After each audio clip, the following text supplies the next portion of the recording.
Lend me an ear. It's Sanctuary of Reality, my comic review series. Time now for Cerebus issue 205, the 5th chapter of Guys.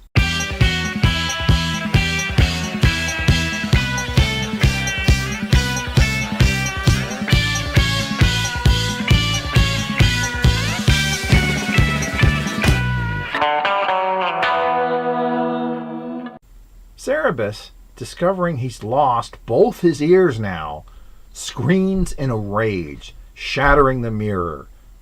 Suddenly he awakens in a panicked sweat, stumbles out of bed, and checks the mirror, discovering he still has one unclipped ear on his head after all, which causes him to breathe a sigh of relief. He soon tells this story of his drunken stupor dream adventure to Bear, only to discover that the conversation that he had with him in his dream was real, and Bear is considerably upset with him. So much that he socks Cerebus one for what he said earlier that Cerebus doesn't even remember saying while he was drunk. Cerebus takes the hit, then notices that the old duffer in the corner of the bar that's been there all along actually looks just like Bacchus from his dream.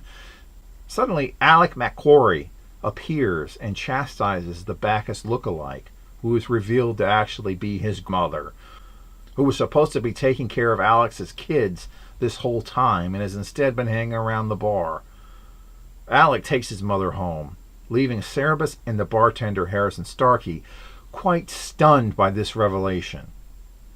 Anyway, Harrison discusses how he never knows just quite what to say when he finds out somebody is a degenerate. This conversation segues into discussing Bear, who apparently used a junior recruiting camp for boys as his own personal harem.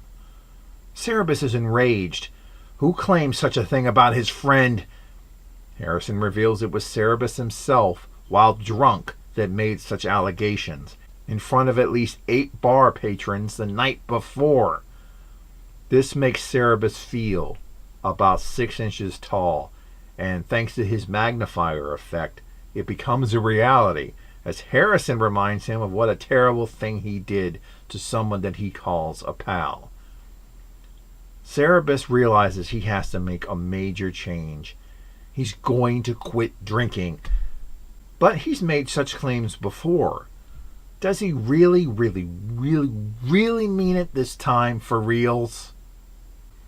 Alec McQuarrie is a parody of Eddie Campbell's autobiographical comic character, Alec McGarry, right down to the approximation of his Scottish accent in his speech.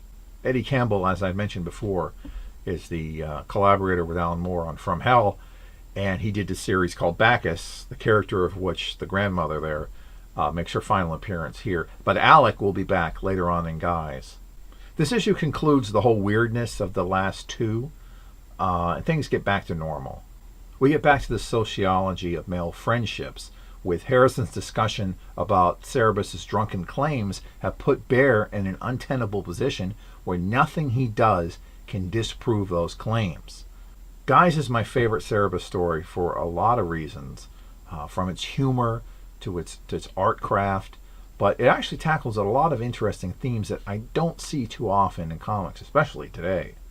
Male friendships, the bar scene, 90s comic scene are all touched upon simultaneously without requiring you to be expertly versed in any of them to enjoy the whole of the story.